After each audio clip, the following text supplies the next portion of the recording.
Сәлеметсіздер ме? Қалдарыңыз қалай? Таразы белгісіндегі жандарға ақпан айына тару болжам.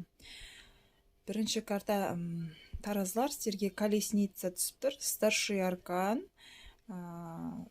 Ақпан айында жол түсіп тұр, енді жолға шығасыз.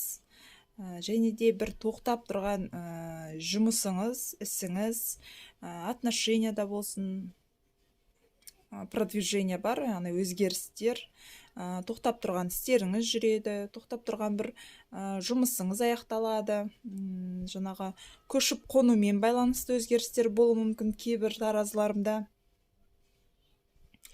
Келесі пятерка пентакль. Пятерка пентакль кішкене денсаулықтарыңызға өте абай болғандарыңыз жөн.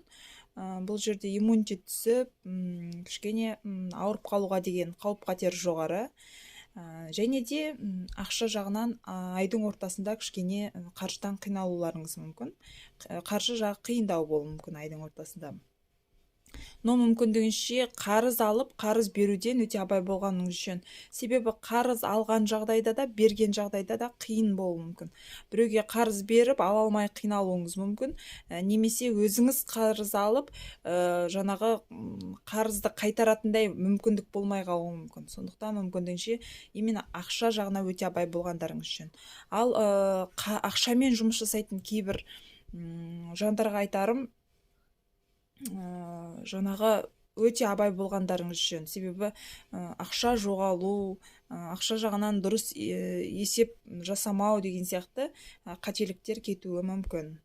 Келесі императрица, старший аркан, айдың аяғы өте жақсы. Жаңағы қолыңызға бір көп мөлшерде қаржы келуі мүмкін. Ол қарызыңыз қайтуы мүмкін, жалақыңыз, премия алуыңыз мүмкін, ойламаған жерден бір ақша келуі мүмкін, бағалы сыйлық алуыңыз мүмкін. Және де кейбір нәзік жандылар аяқтарының ауыр екендігін естуі мүмкін, білуі мүмкін, немесе босануларыңыз мүмкін, нәзік жандылар. Және де кейбір таразылар отбасын құрып, немесе екінші жартысын кездестіру деген сияқты жеке өмірлерінде кардинальный өзгерістер орын алатын болады.